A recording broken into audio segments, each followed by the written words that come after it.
Welcome to the afternoon session here at the Sloan reunion.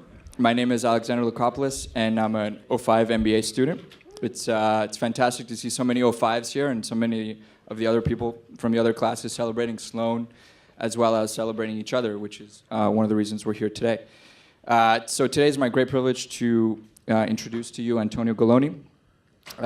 Nearly 12 years ago, as I entered my first day of my first class, or first session at Sloan, I was a little naive, blurry-eyed 28-year-old who had really not much clue about the world. And the first person I actually met on that first day was Antonio.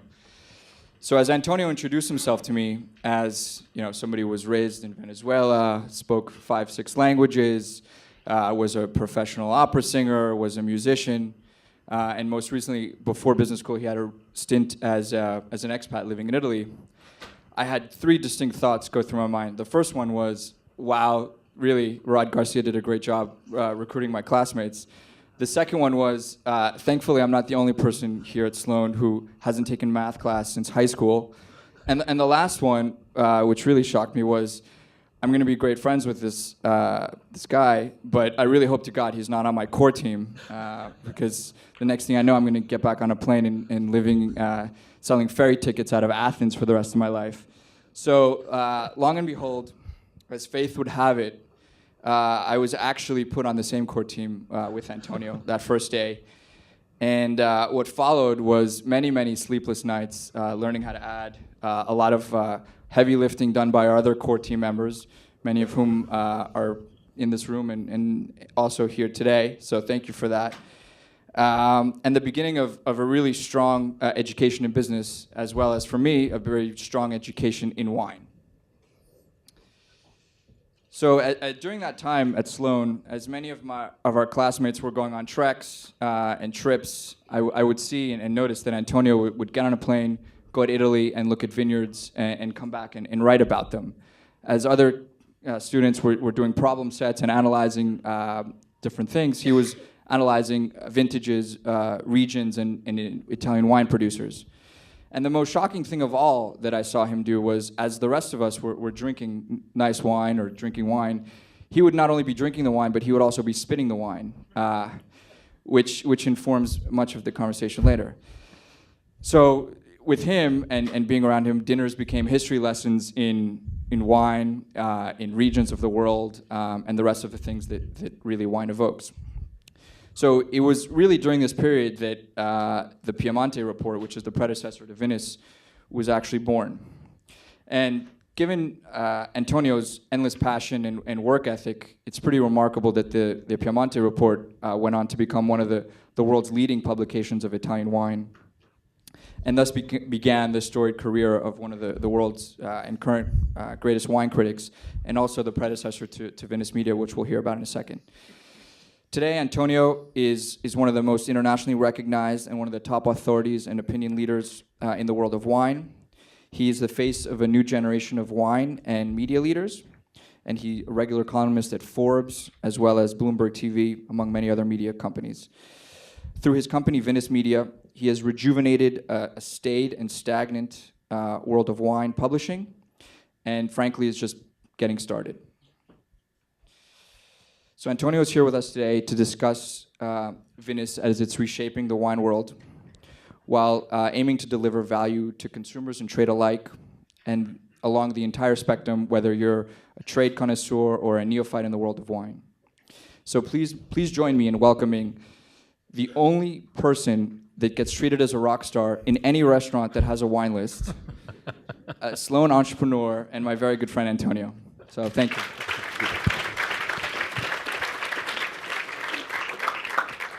Thank you, Alex. I hope I can live up to that introduction. When they told me that this session was full, I thought, oh my God, people must be expecting a wine tasting. So if you are, I'm really disappointed. I hate to disappoint you, but I'll make it up to you in that I will answer any question that anybody has about wine. So since it's such a daunting subject for so many people, that's the best we can do on a Friday afternoon. So I hope that's okay. So we'll talk a little bit about wine, a little bit about our business, and then take some questions. First and foremost, there's a lot of people that I have to thank for being here today. a lot of those people are in this room because, as Alex alluded to, when I got here, I had no clue about a great many things. And if it weren't for some of the people in this room, all these phenomenal things that have happened to me and my family over the last dozen years would have never happened. So to those of you in my core team and my section, thank you so much. I will be eternally grateful.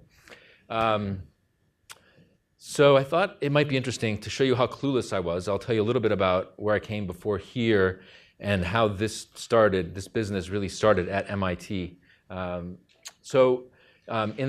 went to music school here in Boston. I went to Berklee College of Music. My parents were in the food and wine business, but like any teenager, I did not want to follow in my parents' footsteps. So I went to Berklee and I studied jazz composition for 4 years. And then of course, I couldn't make a living, so I started being a waiter in restaurants. And my son doesn't know this story, but he's going to hear it now. So close your ears. The woman I was dating before your mom, who's watching on the feed in the other room, so I'm sure they're going to get a good chuckle out of this, said I have to have a real job. So this was in the late 90s, I started working in Boston as a temp, answering phones and booking people's meetings or whatever. And I ended up at a company that was a really leadership company at the time, Putnam Investments. It had 5,000 employees, billions of dollars under management. And they took one look at me and they said, well, you were born abroad and you speak some languages, you should do our marketing program. And I said, no way, I want to be a musician. But eventually I did that. And I ended up in 2000 in Milan, Italy, as an expat with a beautiful apartment and a company car, talking to people about markets. And I knew nothing. I was just a good speaker and a presenter because I had spent my whole life as a musician on stage, basically. So I have this job, and a few years later, I think I really should have a proper education. And I thought I need to go to business school, and I should apply to the places that will give me what I have nothing of, which is quantitative skills. When you go to music school, there's no anything but music. Maybe a literature course, that's it. So I go and I apply to all the hardest schools, thinking I won't get into any of them. And they always need that one person at the end of the bell curve, right? And that was me. So I came to MIT, and I thought, this is great. I'm going to learn about finance and options and quant stuff, all the stuff that I know nothing about. And instead, I found myself falling in love with the entrepreneurial side of the school, which I frankly didn't even know existed so much. And then I met people here, my friends, who said, you love wine, you have to do wine. This is so obvious. This is your passion, this is your interest, and this is what you should do here. So I started writing about wine for fun at MIT in 2003, 2004. That became a newsletter called Piedmont Report. Piedmont is the region of Italy that makes the most collectible high-end wines. And I had spent a lifetime with these wines, and I had lived in Italy, so I had all this firsthand knowledge, and I started to write this newsletter. This was in 2004. In 2005, in January, it was a free PDF. And so what I would do is I would come to school, and I would learn stuff, and then I would apply it. Like you go to marketing class, and they say price discovery. Do something for free, put up 3 or 4 prices, let the market tell you what it's worth, and then you know. Well, that's exactly what I did. I had a free PDF. I did a stupid little website on Yahoo. I set up some prices, and that told me what people thought my publication was worth. Then we went to subscription model 1 year later. I went with my G-Lab team to New Zealand in 2005, which was a great experience. Donato's here. We had a great time. 1 month in New Zealand, and that was when the newsletter took off. It went from nothing to having readers in 25 countries, to people quoting the stuff that I wrote. I got back. I thought maybe I should incorporate this. I had no idea what to do. And so I had no more credits left. So I went to the business law class to see if this should be an S Corp, a C Corp, an LLC. I had no idea. And I believe that life comes down to a few specific moments where you have to make the right decision, and that can transform your life or have a completely different outcome. So I go to the business law class, and it was taught by Joe Hadzima, a venture capitalist. And a lot of the professors that we had in the 2 years I was here were academics, people who'd never had a real job, I hate to say. And I have a hard time. It just doesn't resonate with me. But I go to the business law class, and here's a venture capitalist, and he's doing these deals every day, and he tells you exactly, this is good for this kind of business, this is good for that kind of business. And I thought it was a great presentation. So afterwards, I went to introduce, just to thank him. That's it. I'll just thank him very much for this lecture. And he says, well, what do you do? And I said, well, I write about wine. And he said, oh, my best friend does the website for Robert Parker. I should introduce you. Like that. Okay, Robert Parker at the time was the most influential wine critic. Just the fact that I went and said something to this professor that one day, which I could have just walked out like every other class that we've all walked out of our whole lives. But for some reason, I decided that I wanted to just thank this person who I expected nothing from, and that turned into a career in wine writing. And then I'll show you this. So that was in 2004, 2005. We graduated in 2005, and right after that, Robert Parker offered me a job writing about wine. And that was incredible for somebody who had been doing this for about a year. So at that point, we were graduating, and I thought, well, if this is good enough for Robert Parker, I can probably do it on my own. It wasn't quite that easy. So in 2006, I went to work for Robert Parker. I went to work at Deutsche Bank in New York, doing what I always did, which was marketing and sales type stuff. With we launched, while I was at Deutsche Bank, the first retail mutual fund that invests in alternative energy. So I did all of the roadshows for that. But then parallel to that, I was writing about wine for fun. And that was 2006. The other decision that I made, which was really key, was that because I had gone to music school and I was a lousy musician, but they teach you one thing the first day of music school. It's the only reason to go. You should just pay, it was then like 30 grand or whatever. You should just pay the check and take one lesson and leave. The one lesson is you never give up your publishing. Okay, so this is what they tell you when you go to music school. They tell you somebody will come along, they'll offer you a fantastic deal, and they'll take all of your publishing, and you know all of the artists that this happens to. And my teachers said, no matter what you do, don't give up your publishing. So I went to work for the Wine Advocate in 2006, but I retained all of the authorship, all of the rights to my work. So that was Italy. Then in 2008, it was Champagne, which is another region I adore. And then in 2011, 2012, with Alex and my wife, Marcia, who's watching in the other room, and another friend of ours, James, who was a few years behind us here at Sloan, we started to put together a team to do something that would be transformational. We tried to buy a business. It didn't work. But we had, at that point, close to 10 years of a library of intellectual property, a strong bent on technology, which I'll show you in a second. And so that became Venice.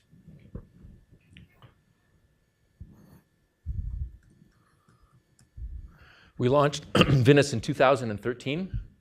Today's is I'll show you when it comes up. You told me to, it's just going to take a moment. Okay.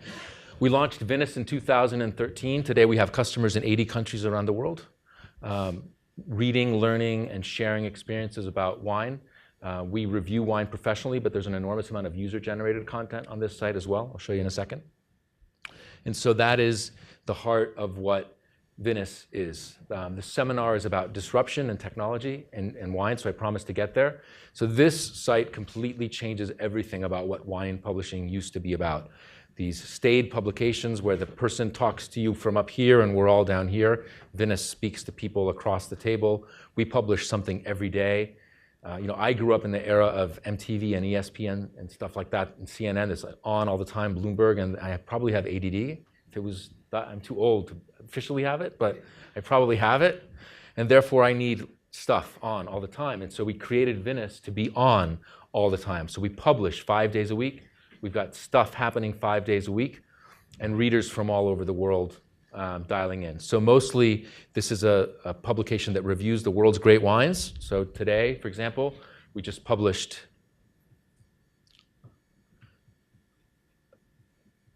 something on 2014. We have constant stream of video. We have reviews of old vintages that people have in their cellar. And then we have reviews of restaurants and wine destinations. And so it is a whole food and wine portal that addresses a global audience. As an example of things that we've done that are innovative, we have a mapping project which is done in collaboration with Google. This is the first map of its kind where you can go and look at a region. Google has been a great partner to us. They've invited us to Mountain View several times. They've put all of their engineers and maps people in a room and said, don't tell us something we already know. And in between the lines, what they're really saying is, don't waste our time. Please don't tell us the bug that 5 other people have told us. Otherwise, we think you're worthless. Tell us something that nobody else has told us. I found when I went there, people of extraordinary humility, because they wanted us to break their product. They wanted us to break it. They wanted us to push it. So when we started to create Venice Maps, we took the mapping software into a realm that it had never been designed to do. And I wrote an article for their enterprise website, and this is the first interactive site of its kind for mapping vineyards. And you can go into any vineyard. It's a little slow to load because probably everybody's using Wi-Fi, but you can go into any of these regions. Like this is a highly rated map. The red ones, there's photography for every vineyard. So you can scroll through that. And up until then, other people have done that. But then what we did is we added video. There's a video here of the producers talking about their wines. And then we linked to our database. So it's all about making things super practical. You can learn about the vineyard from a top-level geographical view. You can see the pictures if you want. And then if you want to see which wines you should buy or own, they're all here. And because we have a database that goes back 10 years, when we launched this, we had thousands of reviews. So that is an example of technology. We've really pushed what mapping is supposed to do with Google on Maps, and they've been terrific to work with. So that's one side of what we do. Late last year, so one of the things about the wine business is that it's very old. Everything is like from the early 80s. Technology, business mindset, publications, the main publications still publish on a weekly, monthly, or even bi-monthly schedule, which is just crazy for today's pace. So late last year, we bought one of our competitors. This is a business without a lot of competitors. There had never been consolidation in the past. That really shook up the industry. And so now we have a platform of people. So when we started Vinous 2 years ago, it was really just me, and now it's a whole team of people with experts from all over the world. We have 7 people writing about wine, a library of 200,000 reviews, and a team that encompasses everything from a 21-year-old person in France who we gave an endowment to last year. So one of the things we did along the way is we created an endowment fund for young emerging wine writers. So we've got everybody from the 21-year-old guy in France who's I'm trying to talk out of going to law school. Well, he's going to go anyway, but he should go because he got into this very prestigious Columbia joint program with the Sorbonne. So I wrote his recommendation letter. He should go. But after that, once he's done that, this guy at 21, 22 has an extraordinary palate. And so he's the future, or one of the waves of the future. So we have everybody from him to people like me who are sort of more mid-career, to people who are 20, 25 years older who represent, the eminence grise of wine writing. So we've covered the whole spectrum. And now we hired a sommelier from Napa Valley to sort of bring our age down a little bit and address the female demographic, which I'm not so good at. And so we have a complete team. And so that, in a nutshell, is what Vinous is all about. It's an extremely flexible platform. It is published all day long. All of the data is structured. It is super technology-driven. We've invested a considerable amount in technology, but today these tools are very inexpensive. So we can do things that would have cost quite a bit more money even just a few years ago. And so that is, in a nutshell, what we've done so far. We've just celebrated our second anniversary, so this is year 3. So we have a really good small group here. So I've given you kind of the overview, but you tell me where you would like me to focus on and where you want to take the conversation. That's much more fun than just hearing me talk all day. Yes, sir. Can you chat a little bit about the business model for the company and how you see it generating revenue that obviously what's the magic of what you do is it's your love and it's your passion.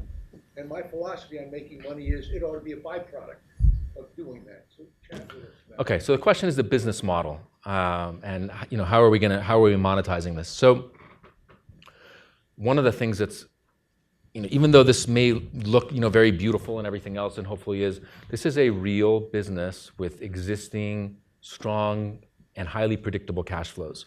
So we operate as a subscription service.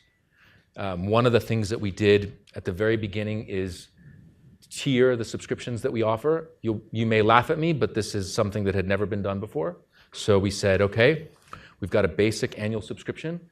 So before I get to the annual subscription, the first thing we didn't want to do was introduce a lot of volatility to cash flows. So we do not have, like other publications, a weekly, a monthly, a quarterly service. Because at the very beginning, you want to capture your most longest term customer for whom the $120 annual fee is pocket change next to what the value is of high priced wines. We didn't want to have a lot of people coming in and out, answering all of the emails about I lost my password for every weekly subscriber. At the beginning. We will do that at some point, but at the beginning we wanted the annual subscriber. So we started off with a $120 subscription annually. Then we said, okay, we want to create a premium level subscription for people who want something a little bit more, something a little bit personalized. And so we have a premium level subscription that's targeted at collectors and people who want to come to some of the tastings that we do all over the world. Those are usually very small, from 30 people to 160 or so. That's the biggest. Mostly they're around 30 or 40 people. And so we created a premium membership. That is something that I wanted my previous boss to do, and he was completely reluctant to do it. To me, it seemed very obvious. And so we have a premium level subscription as well. Since that had never been done, I did not want to price the premium at what premium in other industries would command. I don't know, hotel rooms, air, whatever. So it's only a modest upcharge to the regular subscription. It's not 3 or 4 or 5 or 10x. But I just really wanted to see if the concept would work. Again, one of the things about us is we're not afraid to fail. I have failed a lot. I'm very good at it. I have failed a lot. I tried to be a professional musician.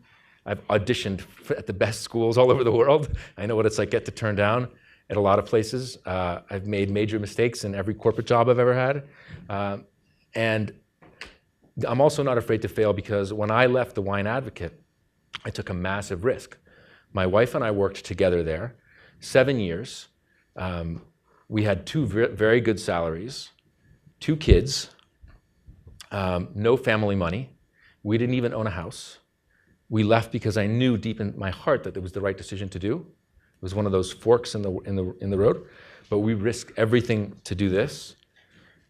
And therefore, once you confront your fears and you see that there's nothing bad is going to happen if you walk through the door, then you're not afraid to fail.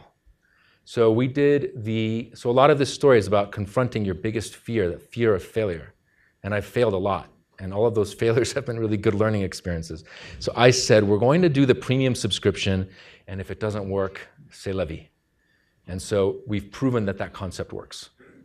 Then we can maybe further stratify from here on out, but that was the first thing. So we have a regular subscription, we've got a premium subscription, and then we've got different kinds of customers. We've got customers who are trade customers, so people who use our information to sell wine, and then we've got people who use our information to buy wine. And for a business of our age, at 2 years and a few days here, that revenue base is very sticky. We have a renewal rate that's in excess of 90%. It makes it very easy to forecast your cash flows, makes it very easy to understand. There is some seasonality. The wine business does kind of fall asleep in the summer, so it's good to kind of have some sense of what the periods are going to be of, where you might have a shortfall, where you might have a little bit more to put some away. But it's a very stable cash flow. We don't take advertising, as you can see. And that means our business is very, so far, I've lost track of this a little bit, but my friends in finance tell me that the current recovery is 2 years later, 2 years longer than the average. So thinking about that, not having advertising makes this business very defensive because there's no real cyclicality to the revenues. The user base is either trade or a very interested consumer, and the dollar amount is not a meaningful amount for a large number of people. Not for everybody, because $120 is still a lot of money. But if you're selling millions of dollars of wine a month, it's insignificant. So that's the revenue model so far. Now, as we look forward, we'll do other things. We've got other technologies coming. We do want to have subscriptions that are less expensive, that are maybe either targeted at a younger demographic or that give you a chance to sign up for a month or 2 months at a time. But that's what we've done so far. Yes, in the back, and then I'll come here.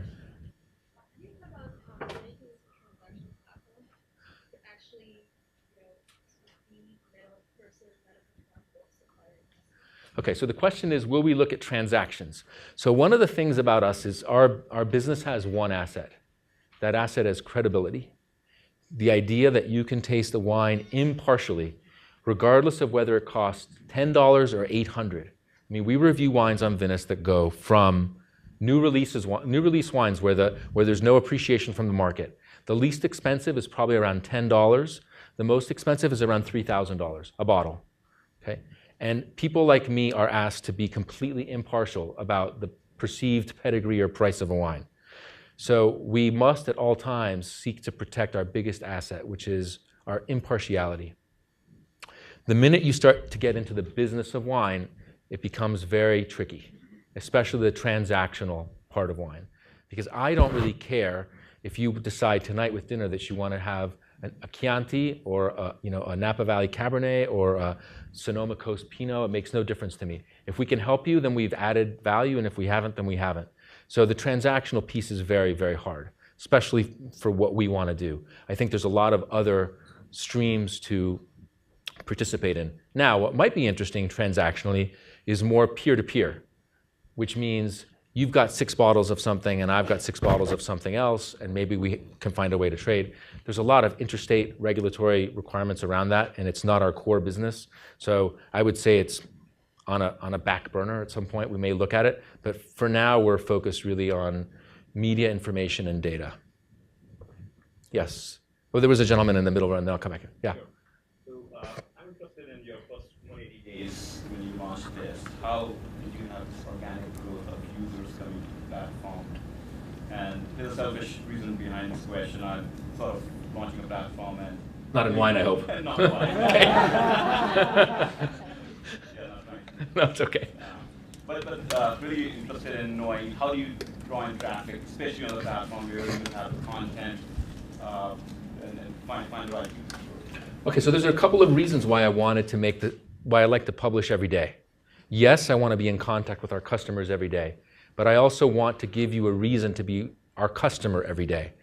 And so part of that is providing content, but part of that is also making sure that in an arc of 365 days, your $120 is invested in our business every single day, not just when we publish something that is of interest.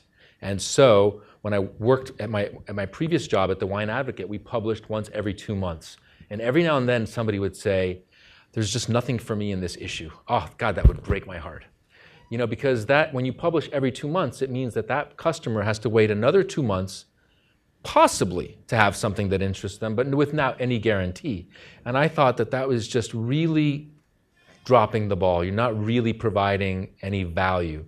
So I want to speak to our customer every single day, because it means that when renewals come up, somebody thinks, when was the last time I saw something that interested me? They're not going to be thinking it was a week, a month, a year ago. If we have, we failed. I want it to be very close. So we publish something every day to build users, to build the platform. So luckily I came to this with a name that people knew. I came to it with a library of 7 years of reviews.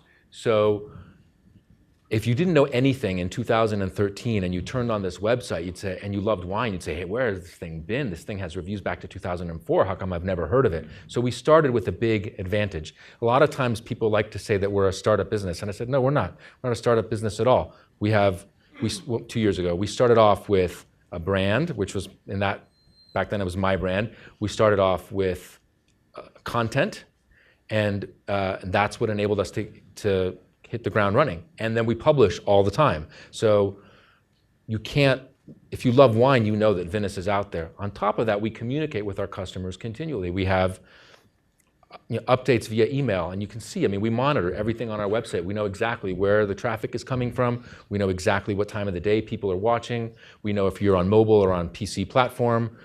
We know how many people have opened every email, and so it's very clear to get some diagnostic sense of what's working and what's not working.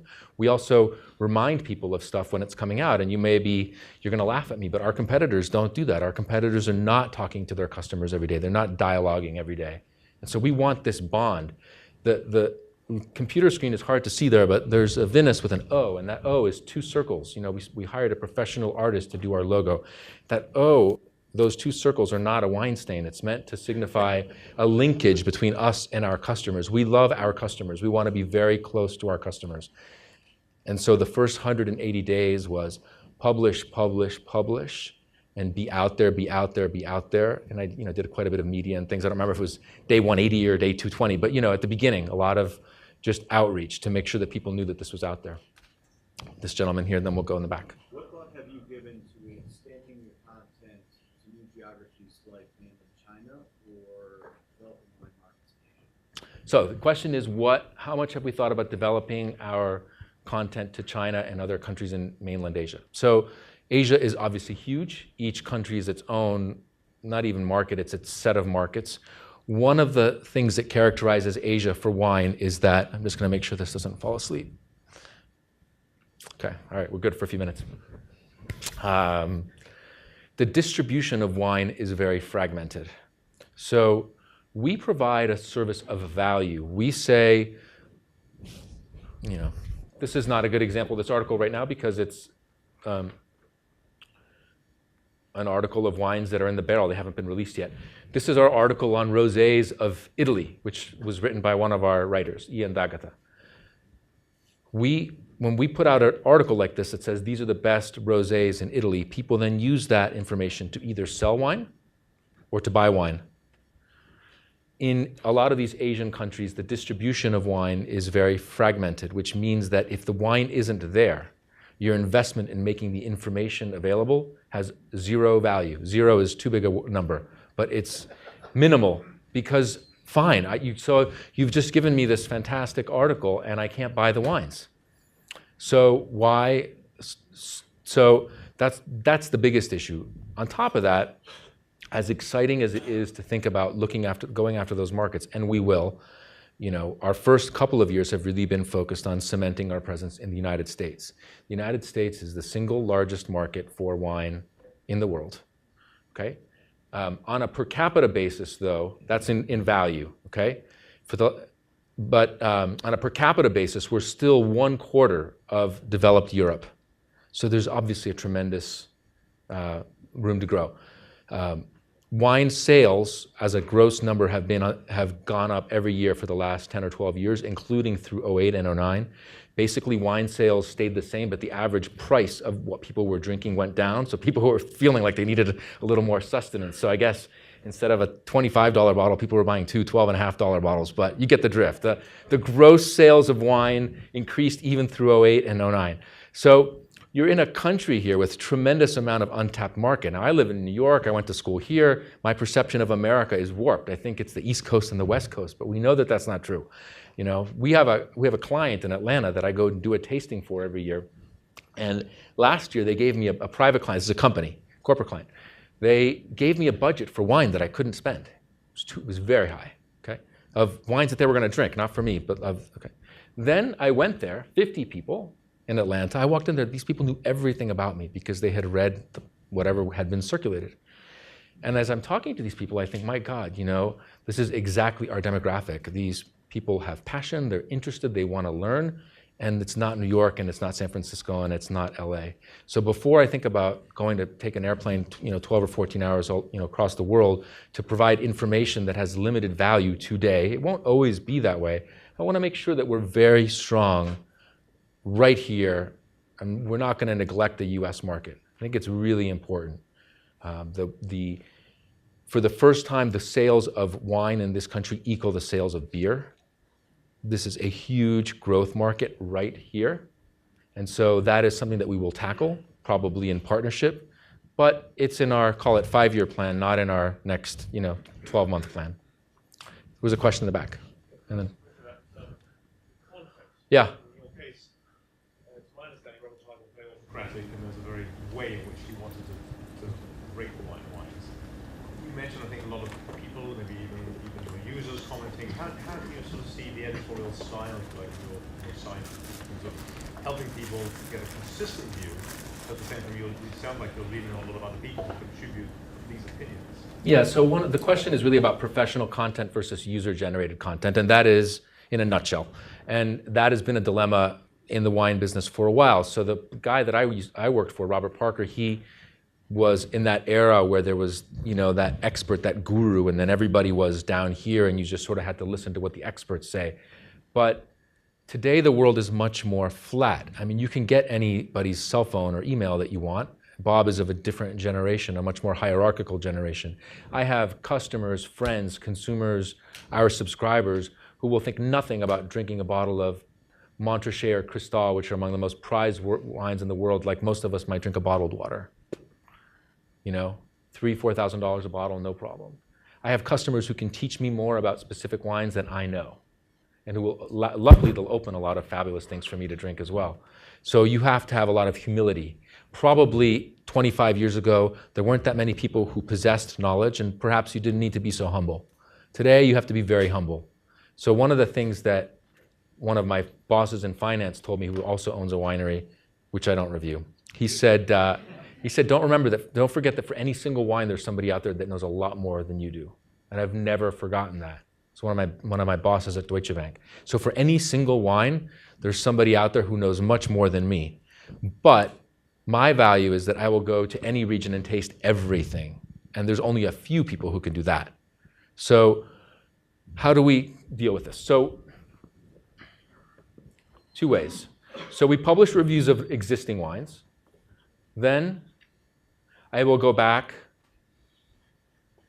and re-taste wines when they're 10 years old. So we can have professional content that is both new when the wines are in the market and then when they're a few years old. And then we have a user forum, which is more active than pretty much all of them, including the one from my former boss. So this is the Venice user forum. This is 100% user-generated content, and it is extremely active. The darker threads are things that I haven't read yet, but it's hard to keep up with our users and their level of interest and their level of desire to dialogue about wine. So, and this is a subscriber-only forum, so it's not free and open to the public. It's real names. The conversations here are extremely high level, so people ask very intelligent questions, but there's no badgering or making people feel uninformed if they don't know the answer. It's extremely collegial, and this is a big part of our experience. I mean, when we look at where traffic is on the website, a lot of it is here. So it says to me, professional content and user content need to be dovetailed. You know, one of the things that users can do that I could never do is that I might write about a wine and there's going to be, and for any one of those wines, there may be 30 people who tonight will have that wine for dinner. Imagine that. And imagine if 30 people could compare that exact same wine. Somebody had it in Buenos Aires, somebody else had it in Miami, somebody else had it in Orlando, somebody else had it in LA, somebody else had it in Beijing, somebody else had it in Lisbon, what do I know? And then you could put that all together. No professional critic can ever come close to that. So we recognize what we're good at, we recognize our limitations. My goal is let's put those things together as much as possible. That's one way to do that. I'm going to lose track, but yes, 1, 2, 3, okay. As somebody who's been drinking and studying wine for like 20 plus years, I'm very frustrated by the 100-point rating system. I'm wondering if anybody, you included, has ever thought about coming up with alternatives. The reason why is that, first of all, wine is very complicated. It's very hard, I think, to capture it with one number. The other thing is there's so many stylistic variations in wine that are completely valid, like Amarone tastes like pork, can be completely dry. Buy a high-rated Amarone, tastes like pork, maybe you don't like it. I'm looking for a way to address that, or maybe the 100-point system is so ingrained that you can't change it. Okay, so the question is about the 100-point system, which is now a standard system used for reviewing wine. So the 100-point system is basically the system that is used in high schools in America. So like 90 to 100 is an A, and I didn't get a whole lot of A's, but that's what they tell me. 90 to 100 is an A, et cetera, right? Every 10 points, more or less, corresponds to a grade. And my former boss, Bob Parker, he's the guy who said, let's take a very simple scoring system that is intuitive in America and apply it to wine. And that was massively successful. So before that, you had the Brits who used a 20-point scale, which is very useful to them.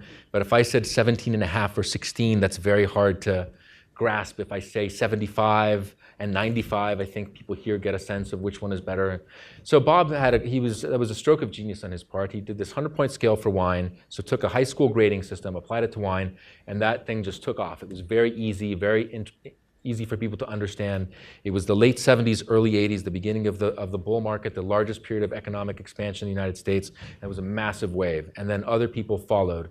The question is, what do you do now? Do you stay with what is a standard, or do you think about maybe doing something completely different? We've thought of both. I mean, I won't hide it. I mean, there may not be a 100-point scale in the future. I don't know. We're open to anything because we're not afraid to fail. It is easy for people to understand. There's just no question about it. So is there something better? Maybe. How do you deal for stylistic differences? Well, that's why the number is not just, a review is not just a number. So if I go here and I look at, a rosé is a simple wine. It's an inexpensive wine. It's a wine that you may not want to necessarily need a profound dissertation on. But I mean, you can't see it here, but you can see that this is what a professional review looks like for a high-end wine. You have a paragraph at the top that introduces the vintage and the winery that tells you some context. And then you have the reviews of the wine. There's a lot of words there, a lot of context.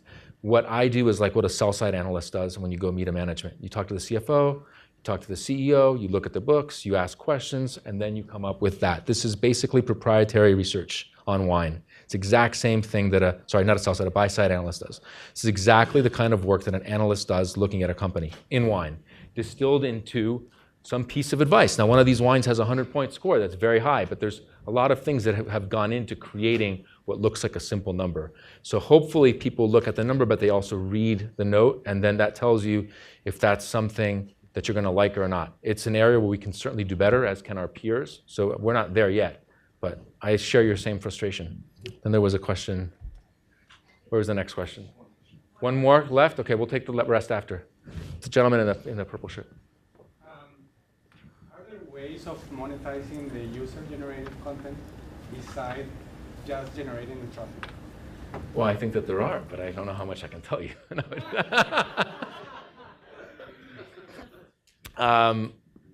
Yes. The first is that the user-generated content, what I think that does is it, at the very minimal, it gives you a floor of revenue. So the gentleman asked about our business model. So we sell subscriptions, our costs are fixed. So whether we have, because it's mostly people and T&E, okay? So the difference between 100, 10,000, 100,000, a million subscribers, it's mostly margin once you get beyond a certain level, right? Obviously.